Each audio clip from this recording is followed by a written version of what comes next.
episode 72 on the 9 Point Started with a Dream podcast. Welcome to 9 Point Started with a Dream podcast. Our goal is to showcase the stories of athletes and the community that supports them by being authentic about their journey. Here's your host, Jacoby Gillum. Hey guys, welcome back to the podcast. I'm your host as always, Jacoby Gillum. This episode we have April, and she is the director of this new documentary coming out called After the Game. Her and her co-producer Kim are sharing a story that we may not always hear in sports. Stories that can inspire us to achieve more, to during the game and after the game. And hope you enjoy this episode, whether you're a creator that wants to figure out how to get involved in the media world, to how, if you're an athlete that wants to figure out, movement in the game and how to, pursue, how to endure, how to overcome certain things. I hope you enjoyed this episode. Hope you learn a lot about their film After the Game coming up. And if you want to get involved, she gives some ways you can take part. So hope you enjoy, and let's get to it. So April, the question I ask everyone that comes on is, when you're younger as an athlete, what was one of your bigger goals you wanted to achieve? Yeah, I think I was like a lot of young individuals, like getting into sports. Like once I really developed a love for the game of basketball specifically. I did play a number of sports, of course, growing up, but then really basketball just became my go-to sport. And it helped that I was tall, and it kind of gave me space to feel like not ashamed of being a tall young girl at that time. But I wanted to go play for a great college team and just like have a great career and a winning team that went on to win championships. Now, the idea of having a professional career didn't really exist back then at the time, the way that it does now. The WNBA, there was the ABL before the WNBA, but it was pretty small, not in a lot of markets.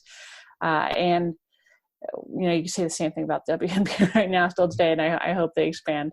But they didn't actually form and start their first season until I was already, I think I was like a freshman in college at that point at Chapman University. So it wasn't until then I was like, oh my God, like this is actually like a thing. Like people, like women could actually go and play professional basketball. That sounds amazing. So that, of course I became super excited about that idea, but I also knew that I was at such a late stage in my career that was probably not in the cards for me, but which it wasn't, but I did really enjoy my college career, and I got a lot out of it, and I continue to get a lot out of it today. So going back, you said you were taller, so basketball kind of just felt more of a, I guess, was it almost like a way of feeling, I don't know, just kind of comfortable in your own skin in a sense? Yeah, totally. I think if you a lot of women know that girls can be pretty terrible to each other when they're younger. I'm sure boys can as well. Yeah. It's more of like a psychological thing, I think, with girls versus boys, but that's just my own observation. But yeah, I grew really early. I'm 6 foot now.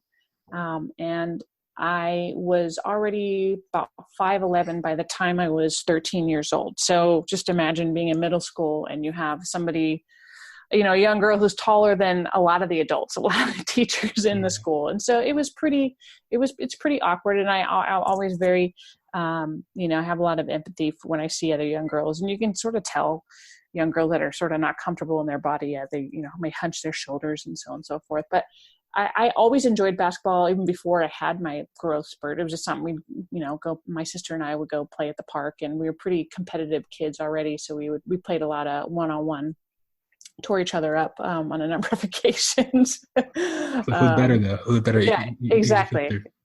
I think that we were probably the best thing for each other's basketball careers. Yeah. And then just once I grew, and then I was able to I could see pretty quickly that obviously that was an advantage for me, especially at that age when, a lot of people aren't super good yet. But just the fact that I could just kind of stand there under the basket, somebody tossed me the ball, and then I had pretty good hands. I was never fast, but I had pretty good hands around the hoop. And just decided to really develop those skills and use my size to my advantage. And it did a world in terms of just building confidence, as I'm sure it does for a lot of folks. But that was I think a really important piece of my youth and building confidence. Growing up, who was like your idol when you like watched the game? Oh gosh. For women or men? I mean, I have to say at that time there was more men players, obviously. So of course I loved, all the greats growing up in the 80s and 90s. So, Michael Jordan, Scottie Pippen. I was a big Steve Kerr fan back then too. I always felt like he was underrated when he was on the Bulls. But yeah, I loved Magic. I loved Larry Bird. Love all those guys. And then on the women's side, Rebecca Lobo, I think, is not that much older than me, but she was in college, and it was the first time UConn had an undefeated season. I think it was her senior year. And I was just like, wow, she's amazing. And she's a post player, and, and I wanted to be a post player. So she was someone that I idolized as a player and really tried to emulate. I was a big Cheryl Swoops fan. I thought she was amazing. And then I'd have to say probably Ruthie Bolton was another really, really great player that when she came to, when the WNBA had the Sacramento Monarchs at the time, which is where I grew up, I was super pumped that she was on the Monarchs. But so you were following the ballers. What's that? So you were following the real hoopers out there. Oh yeah, it wasn't as accessible, back then as it is now, and trying to really stay up to date on like all their, whatever great highlights and things like that. But yeah, I mean, I think like a lot of people growing up that time, it's like, I don't know, you couldn't miss it. There was such incredible basketball. John Stockton too, like golly, kind of nobody talks about that guy anymore. What an amazing point guard. He was like a sleeper, just quietly, just killing the game. Yeah. I know. Isn't he like all-time assist leader still, or something? I don't know. He was an amazing player, and like people don't really mention him, but yeah, he was just an incredible teammate. He seemed like he too. He was all about giving the attention to Karl Malone, who was a great player as well, and I just sort of gravitated towards that. Obviously great feats on the basketball court, but also folks who looked like they were just really great teammates and unselfish with the ball. Probably because I was a post player, and I started to develop the idea of like, give me the ball. like I need you to ball out, so please, I'm gonna be nice to you. I like guards who pass the ball, so give me the ball. So when it came to going to college, you chose Chapman. What about Chapman was like the university for you? Yeah, it was a couple things. One, it had a kind of up-and-coming film school. I mean, I didn't know that at the time. I just knew it had a film school. And I already knew at that point that I wanted to make films, be involved in video production, just do whatever just related to visual storytelling. And so the more I looked into the school and looked into their film department at that time, the more excited I became. Coupled with just chatting with the coaches, I feel like we connected. Both the head coach and the assistant coach there at the time they just seemed like really strong coaches, but also just really good people. And obviously, when you spend that much time with a team or with your sport, you want to be working with people that you see yourself developing a relationship with and developing trust with. So they just, I thought they were just, great. And then it worked out to my advantage that Chapman was, especially at that time, was quite a small school. I think it was only 2,200 undergrad. They've grown considerably now to almost, I want to say like 3 or 4 times that size. But again, just, for building confidence and kind of getting comfortable in my own skin. For me personally, that was just an experience that I think really was beneficial, was having that kind of small school approach. I love it. And kind of going on that whole, production and video side. So for me in high school, I was in like this kind of like magna program where we kind of made short films, and we had like a whole kind of news show, everything like that. And I was a part of that. So for you, at what age do you kind of say like, I really love visual storytelling and the media side of things? Yeah. Okay, you're going to laugh. First, that's awesome that your school had that. I think encouraging the arts for anybody, not that they have to make a profession out of it, but just as an outlet is fantastic for any young person. But I want to say 2 films probably stand out to me is just when I saw them, I was like, I want to do this. This looks awesome. The first one was a smaller film called Fried Green Tomatoes. I just felt like it was just a wonderful little story, starring Mary Louise Parker, Mary Stuart Masterson, Kathy Bates, Jessica Tandy. Came out in the early 90s. And then the first Jurassic Park. So Okay. I had read that book and I really liked it. And then once I saw what Steven Spielberg had done with the movie, I was blown away. The technology and the special effects at that point was, nothing had been done like that. And so to this day, if Jurassic Park's, on or whatever special screening of the original one, like I got to go see it because I'm like, oh my God, this movie's this movie's amazing. And I'm, still a big fan of all the actors in that first film. So for me, it was almost like an outlet. It was like a way to kind of, even though I had my sports, there was a way I can use like a different part of my brain to, I don't know, just kind of express myself. For you, was it almost the same thing when it came to the media and the art like that? Expressing yourself, yeah, for sure. I think that I just always gravitated towards storytelling. Whether it was like just literally telling somebody what happened for your day or your week or whatever, and just trying to make it kind of entertaining and memorable, I guess, for the audience member. So this seemed like just the next extension of that with the most broad opportunity in terms of like how to convey a story. Yeah. Like it's not just about the visuals. It's obviously a big component of it, but also the sound design and, the dialogue or the lack of dialogue or just so many elements that go into film and TV or, short films, episodic, what have you, that I think is just something, obviously humans connect to it. It's a booming industry. It's something that I just felt like would seem like a lot of fun and just feeling like that itch, I guess, to just sort of try and create some stuff. And even when it's really, really hard, because it's definitely much like sports, it's really, really hard most of the time, but you get those moments where you accomplish something and it just feels incredible, and sometimes it's small and sometimes it's really big. And, somebody else can enjoy the work that you've made. It's just, you sort of forget all the garbage that you were, putting up with, or all the tough things, or all the things that you felt like you were never going to get done. You just kind of focus on the wins, on the outcome at the end. Yeah. The thing you're working towards. Yeah, exactly. It's like when you think back to probably your own like career, probably the things that you think back on most are, well, when did I do well? When did I accomplish my goal? When did I get that win? When was I number one? Or when did I have the best time or what have you? And maybe sometimes the hard stuff, but you can sort of reflect on those really positive moments that made it all worth it. Definitely. So while you were at Chapman, and you're playing, was that always on your mind, like this next chapter, like when that day the ball stopped dribbling? Oh yeah, for sure. I think that as a young person, I sort of didn't. I knew it was the reality. I didn't want to accept it, but I knew that it was, that it was coming. I wanted to see. I actually went and did try out to find like a sports agent and all type of stuff, and learned that there were like a bunch of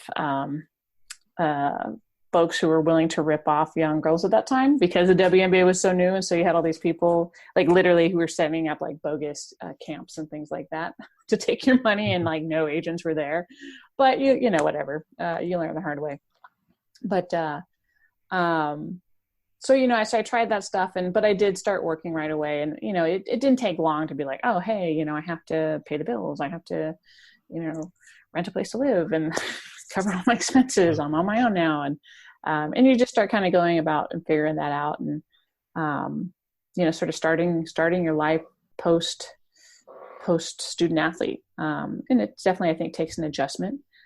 Some are better at it than others. I think for me, I probably, in reflecting back, I probably struggled with it a little bit more than others, because I just loved the game so much. I did go to work in sports broadcasting initially with Fox Sports. And, I thought, I was like, oh, this is the best of both worlds. You're not going to be around sports and, be working in a field that I really love. And it didn't really quite work out that way, but hey, I think it was a good idea at the time. And I don't regret going down that path at all. It was just, it's different when you get into sports as a business.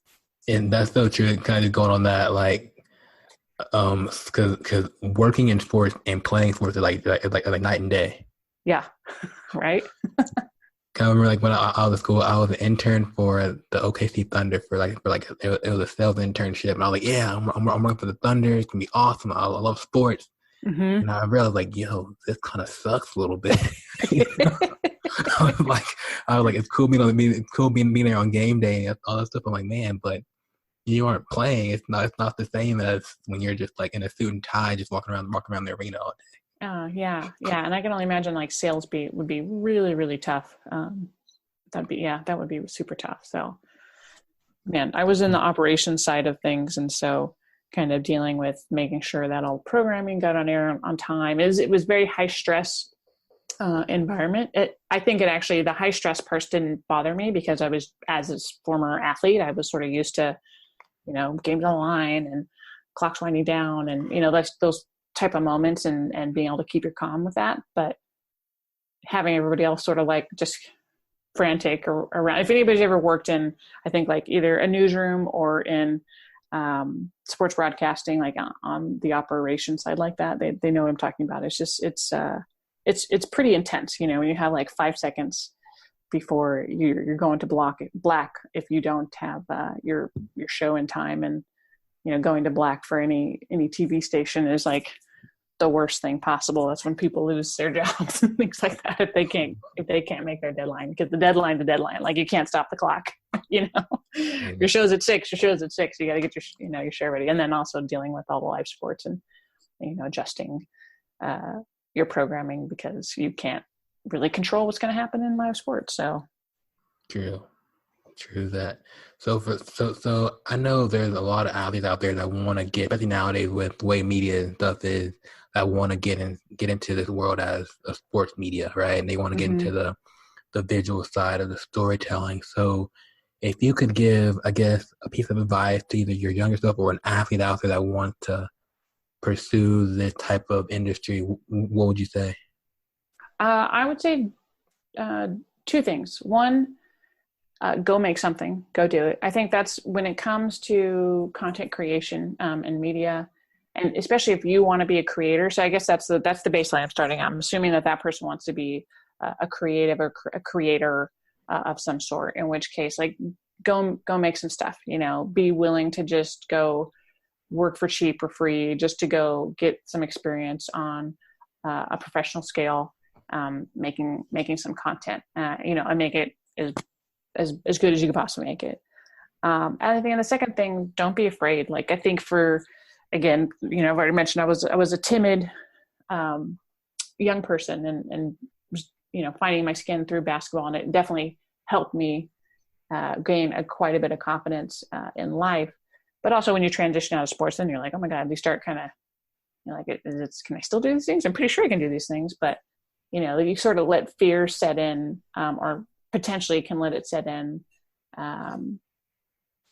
when it's not really unnecessary. Like, so a lot of times the fear that you have about what people are going to think or what they're going to say, and sort of just, you kind of make it up in your own head before you even give something a shot. And that's why you see a lot of people not even try something in the first place. They'll just sort of already assume the worst and just try it. And then, the worst, somebody says no, or no, that was terrible. You're like, okay, well, you move on, you practice, you learn from it, and, you try again. So it's a new game, exactly. So it's just, just go, just try, you gotta shoot the ball at some point. So you're never going to make it if you don't shoot it. I'm gonna quote that. That's me a snippet in this episode. There you go. So for you, you took a lot of shots. You were taking shots, and now you're at the point where you're doing your first full length film documentary. Yeah. And how did you get here? Like, how did you get to the point where you said, "I'm going to go for it" yourself? Yeah, it's exactly what we were just talking about. I think it's continuing to remind yourself to take those shots, and it wasn't necessarily that, like, it wasn't fear necessarily that was preventing me from tackling a feature-length film earlier in my career. Well, maybe it was to extent, because there's always like, oh, you have to, like, how are you going to pay the bills when your first film, it's going to be a low budget project. And so you're going to be working really, really hard just to kind of scrape by with the minimal amount of money that you need to kind of get that film made. And that's been the case here. But I guess it was just sort of, I'm trying to think, like, I don't know. I think it's, I don't know. I think it's also just like convergence of things like coming at the right time. I'd been wanting to make a feature film for a while, but I guess I didn't really know what story I felt was the right story to tell at the point. I mean, I had been kind of working on some scripts with my co-producer over the last couple of years, which we were excited about. They were narrative scripts, but nothing I think that we were both just like, okay, we just sort of got to drop everything and focus on this. And then with After the Game, the feature documentary that I'm working on now, that was just really great timing, I think, with my three subjects that are in the film, were they all within like the span of, I don't know, 2-3 months, were sort of coming at across these various different crossroads in their individual professional careers that was really interesting, and all really tied to their own participation in athletics in, I thought, a very kind of obvious way. It's like, oh, okay, well, wait, I think this is the story right here. And so just being like, okay, let's jump on this and let's get cracking on it. And so I think I'm just going to start taking shots. I've missed a bunch already on this film, from raising money to the nitty gritty of like, just you're trying to shoot something and you make a mistake on set, with a technical issue or something like that. But most of that stuff isn't going to totally derail the project. So you just keep going. I need that one win, and everything else doesn't even matter. Yeah. I get these little wins every week, and they get me really fired up. I get to talk about this project a lot, because even though I've been working on it pretty heavily for the last like 2 years now, I'm still like just as excited about it as I was when it kind of came, when it surfaced up. We're like, oh, we have a movie here, we think. So I'm just as pumped up, probably because I'm, getting kind of closer to the end of getting it wrapped up, being in post-production. But I think folks are going to be, excited about it. I hope they will, of course, but I feel pretty good about it. Definitely. So here, like we believe that like every athlete has a story, right? And so you said, these three women have a story. So what about their story? Something that we can all just gravitate towards, just where someone can just listen to and say, that helped me with my journey. Yeah. I mean, so they have very specific examples to them. When the film starts in 1999, when they were student athletes, and these were my teammates at the time as well. So I, had incredible access. My coaches were very understanding, thankfully, and just let me film, everything around that season. So, because at the time I really wanted to highlight just women's athletics in general, because there was nothing really that was really showcasing the work ethic, the competitiveness, the tenacity that women athletes have. And so that's sort of why I started filming everything at that point. But we get to meet three of these characters. at that point, and you sort of see what they're going through at that point. You know, the coach is really focused on obviously like getting the team to the NCAA tournament, having a winning season, and making the playoffs. We have a senior who hasn't really had a great deal of personal success with the program yet. She's been there 4 years, or she's entering her 4th year.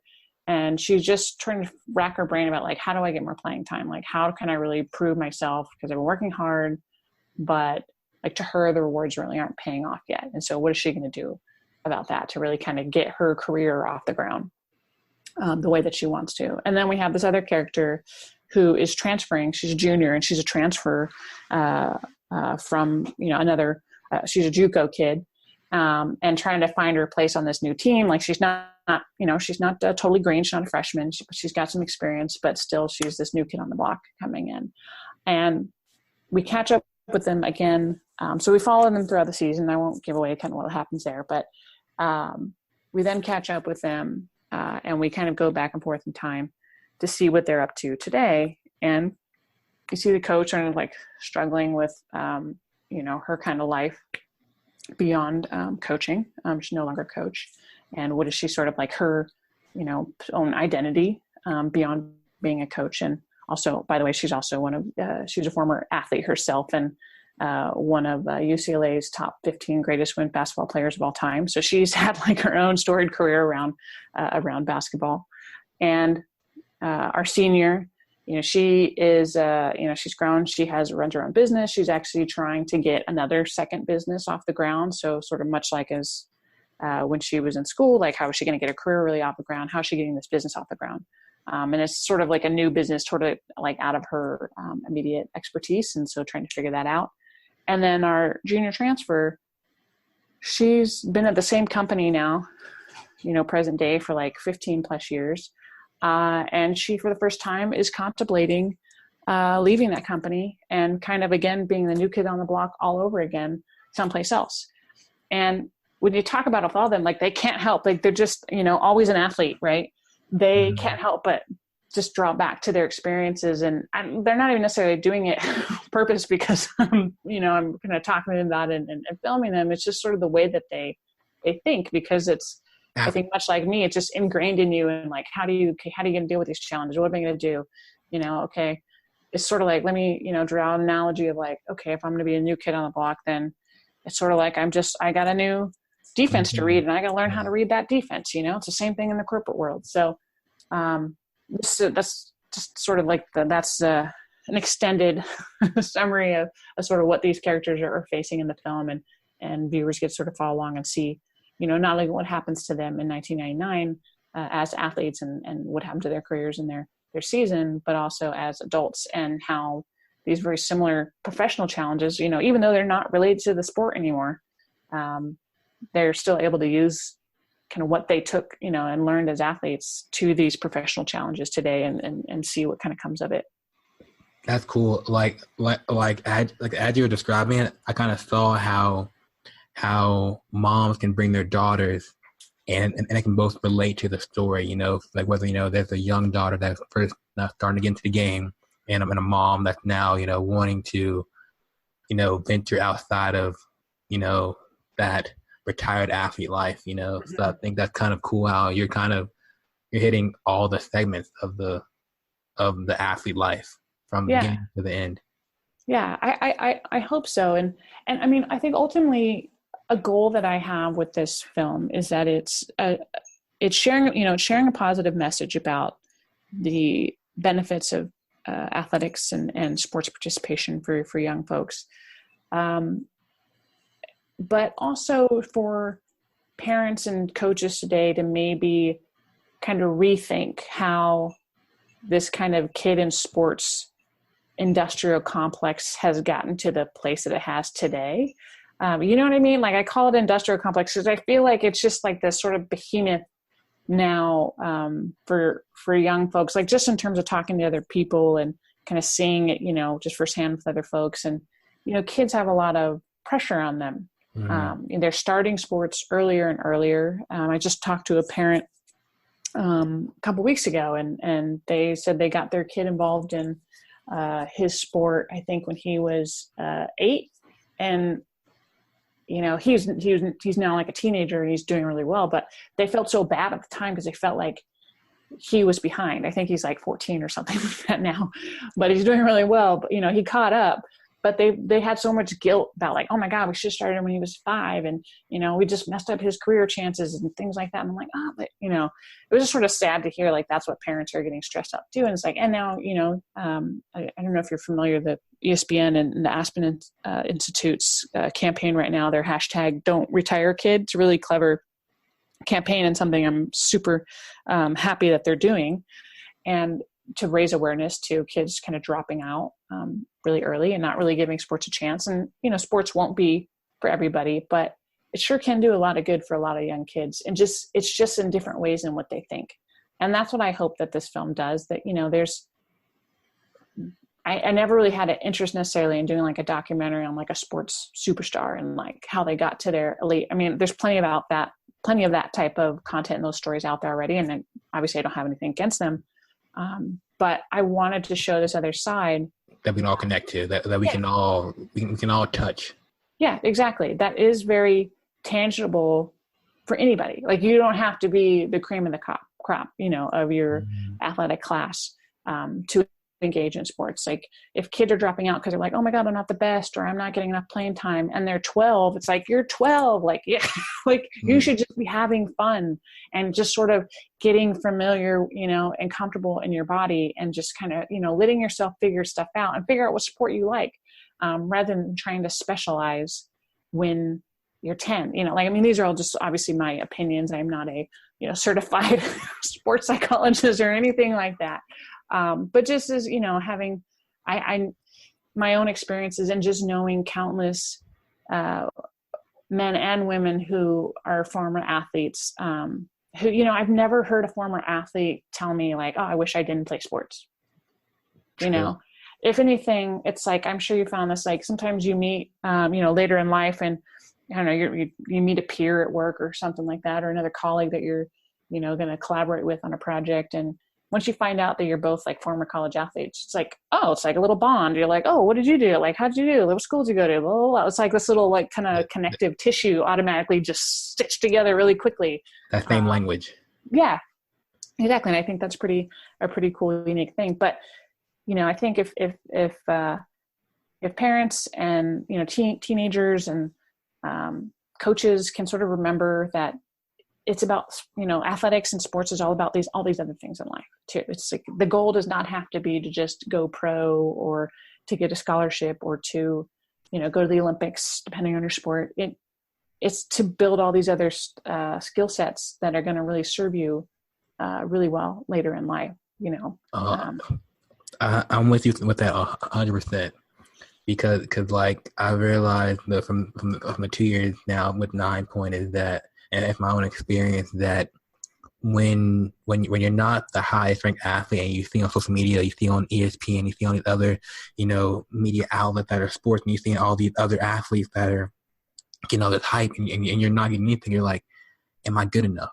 Mm-hmm. And really, it just, sometimes you're good enough and you just aren't being seen at that moment. It isn't your time yet.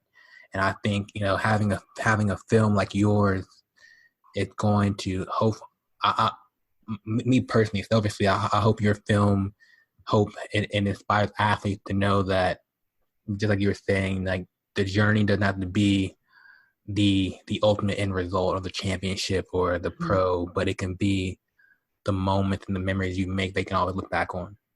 Oh yeah. Yeah, absolutely. Absolutely. Yeah, 100% agree. I think this doesn't get talked about a lot, but I think one of the most surprising pieces or benefits of athletics, especially at the college level, is the network. Yes, there's like the relationship, the friendships. I'm, good friends with several of my own teammates. I know pretty much all of them still, keep in contact with them. But a lot of these women do business together. Like they have their various kind of professional lives, and where there's overlap with other former teammates, or maybe it's not just a former teammate, but it's like, oh, maybe they were a basketball player, but they knew a soccer player, and because when in college, like a lot of athletes hang out, party together, and all that stuff, right? Yeah. But they do a lot of business together, and so there's actually a financial reward long term for some of these relationships. Like I would caution and say that shouldn't be somebody's like first objective is to go into sports and be like, oh, I'm going to build this network so that I have financial rewards in the future. Like it starts with the relationship, of course, but I just thought that was really interesting. And actually, one of the characters in the film, she was actually in a sorority during college as well. And, I was talking to her about that. And she was like, what's crazy is that, like my career in athletics has far more benefited her business and her professional life from a financial standpoint than her sorority ever did. And she's like, I've gotten way more contacts in business out of that kind of athlete network than I ever did out of my sorority network. And she's like, and I pay to be in my sorority. She's like, so go figure. None of that, I'm sure not everybody's Greek experience, but that was hers. And she did enjoy it, but it was just sort of interesting since that's something that, that the Greek system, I think, really promotes, is that kind of long-term networking opportunity. And, it just for her personally, it really was the athlete network that just really reaped a lot of the rewards for her. It's a community. And so kind of going on that, when this film launches and and it does everything that it's going to do, where do you hope to go for yourself as a creator once this thing launches? Yeah, well, that's a great question. Definitely for my life will still be tied up in this film in a pretty significant way over the next year as we complete it, start the festival route, and then really get kicking on community screenings across the country. That's something that I really believe in, is just sort of getting as a way to really get it in front of people, like not just, put it in the festival circuit, but also do community screenings so that those families can come and watch the film together. But I think as I start to get a little breathing room, I'll start looking for like my next creative project. So is there another, a story that is feature length? Is it a documentary? Is it a narrative? I'm not a filmmaker who is necessarily like sticks to just one format. I've done narratives, shorts, and commercial work, and worked in corporate video production for a long time. But I like creating the most, and so I'll just be looking for my next project, sort of as we I guess, whenever the winding down of this film really comes to fruition, which I'm guessing is probably going to be closer to the end of next year. All right, so I'm big on manifesting. So I'm gonna say in the future we're gonna do a film together one day. Yeah. Okay. Let's do it.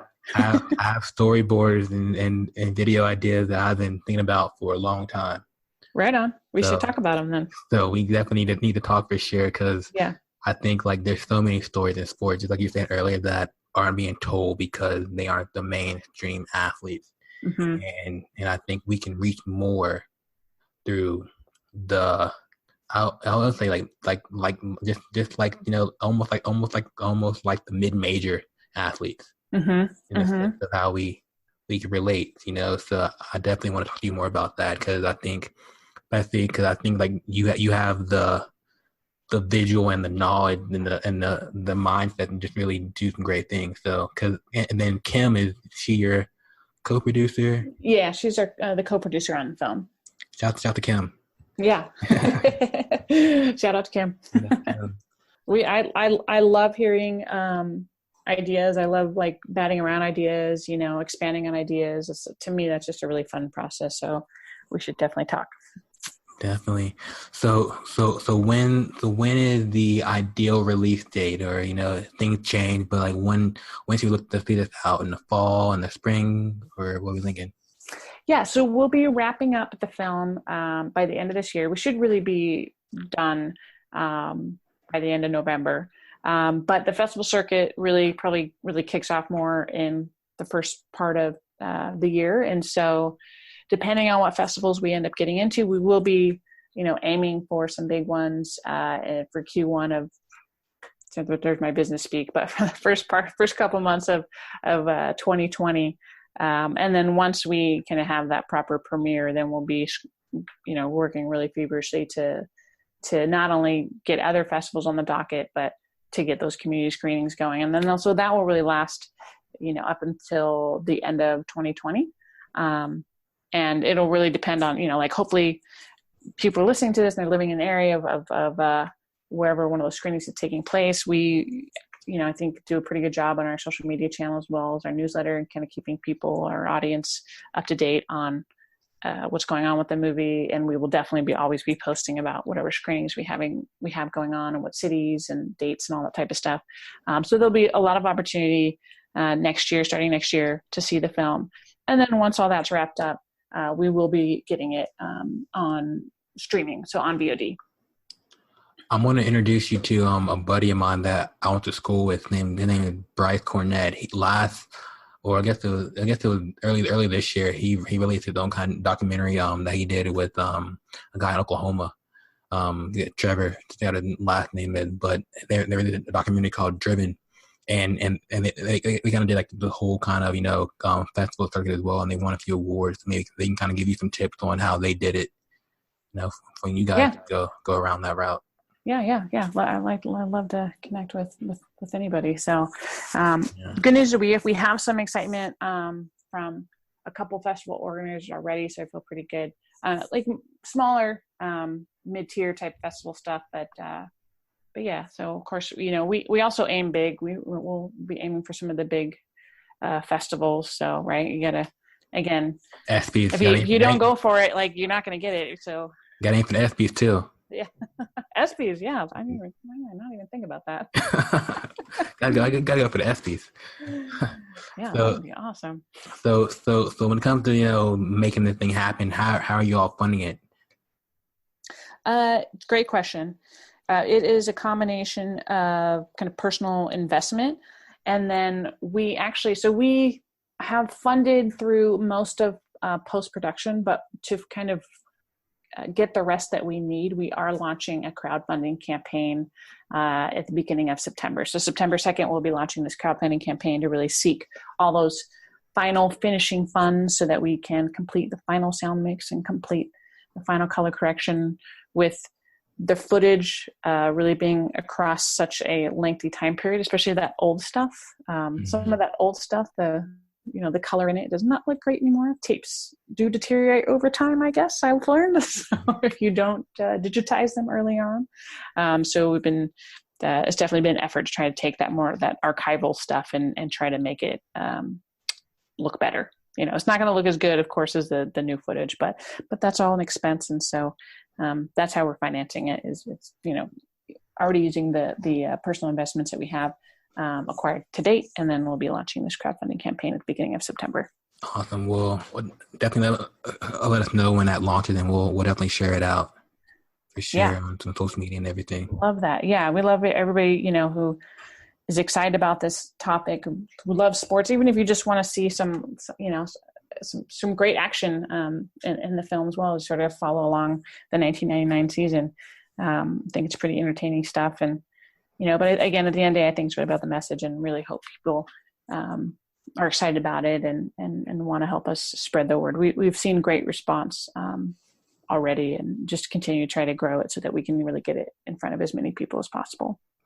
Definitely. Love it. So a few more questions for you.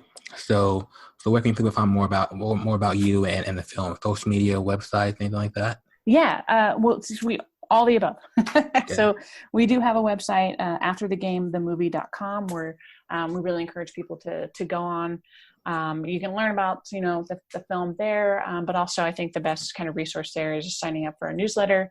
That's, you can find right there on the front page of that website. And that's where we release some regular updates in terms of what's going on with the film and, what to expect coming up next. And then we're on Instagram, Twitter, and Facebook. Our Instagram handle is After the Game Movie. I'll just leave it, I guess, at that one, because that one's probably the easiest to find, and we're most active on Instagram. We're of course on Twitter and Facebook as well, but probably not as much as we are on Instagram. Awesome, awesome, and I'll have some links to everything as well, so you can go easily find it and everything. And then the last question for you: what do you shoot with? What kind of camera? Mm-hmm. Oh, a Canon. We shoot on a Canon C100 Mark II. Ooh, you fancy. It's not, yeah, well, it's a little bit older by, some filmmaking standards today. But I think it just makes a beautiful image. Yeah. So I love it. I think it's a fantastic camera, and I will continue to use it for years and years to come. And I had a friend tell me once, like when I was shooting the camera, he was like, once you decide, you can't go back. So he was like, either you either go Canon or you go Nikon. You can't you can't flip flop because those lenses get expensive. Yeah. Well, I mean, you can buy, I think, kind of like a little, well, I don't know with Nikons actually, if you can get like the little adapter rings for them, but yeah, I mean, for video, I'm a big Canon fan. I just love the image sensor and just the way, at least for kind of low budget stuff. I mean, I do love red, have shot on red for other projects in the past. And I think it'll just a beautiful image as well. A red, what did we use? A red Epic in the past. Yeah, I think at the end of the day, it's really about the story and storytelling. Like obviously you do want the image to look good. But I remind myself that when I cringe when I'm looking at some of the old 1999 footage that was shot on high 8. So it looks just, again, some of it looks fine. Some of it is, oh God, it just makes me shiver a little bit when I see it. I'm like, oh my gosh. Awesome. And then the one last question for you. If you could describe this film, after the game in like 5 adjectives, what will they be? Three to 5 adjectives, what will they be? Oh my gosh, that's a really good question. Wow. I bring the heat on the last question. I know. I should be able to rattle this off the top of my head. It's terrible, right? So I would say inspiring. I think that's probably the first one. Is like I just really hope this film inspires on a number of levels. I would say empowering would be another one, because I think for women specifically, like hopefully they see that sports is a way that can really empower them. Everything, like sometimes it's like, can I sidebar into a silly little example around this? So it's like when I was getting my non-sports professional career off the ground and working in sports broadcasting. And, one of the ways that I found that I could connect with actually some of my kind of older, more senior peers was through sports. And that was like actually literally going and playing. Like they happened, a bunch of these dudes were, really big basketball fanatics. They'd never played in college or anything like that, but they had like this regular pickup game that they would play once a week at like, a outdoor court kind of near the office. And so I started joining them, and like some of the guys, I kind of crushed them, like they just they didn't know what hit them, but it was only through that they actually, it should have been like them just gaining respect for my work and, because I did a really good job at work and I did everything, like I was a great employee. But they didn't care about that. Like what they cared about was that, I could block the crap out of one of those other guys on the other guy's team, or that I could shoot consistently or I could rebound. Like it was just sort of this silly little thing, but it actually, I think really, really helped in me developing relationships with folks and actually doing it better, as well as giving me confidence in that work environment. So it's just, again, it's sort of like a silly little story, but it was a very like direct translation of sports into the professional world and building relationships. So that's that empowering piece, I think, where, all of them, like it was, I think, the first time any of them actually ever played basketball against a woman, like in their lives at, this is like the, whatever, 2000, 2001 or whatever. Which was pretty sad that was the case. I don't think that's going to be the case for most guys now, but yeah, it was I think it was empowering. So that was another word that comes to mind for this film. Okay. We can leave it at those. Empowering, Yeah. empowering and inspiring. Yeah, we'll say fun too. I think we'll have fun with this, watching this. It's kind of lighthearted. It's not. I'm not trying to be a Debbie Downer or anything like that. I want people to have fun. So a lighthearted, inspiring, yes, empowering sports film. Mm-hmm. Boom. Awesome. Thank you for giving me the adjective. No, I love it, and I'm really excited to see it and just really and everything that comes out. So, yeah, April, it's been great having you on, and I've enjoyed learning your story, learning more about this film, and excited to learn more. Yeah, thanks again so much for having me on, and I love talking about it. I hope your listeners check us out after the game, themovie.com, and I can't wait to share it with people. I'm just really, really excited about that. Yo, thanks for listening to this episode of the 9 Point Started With a Dream podcast. If you enjoyed this episode, please comment, share, leave a review. We would love to hear your thoughts. You can find more athlete-driven content at 9point.com. Till the next episode, you're only one opportunity away. Peace.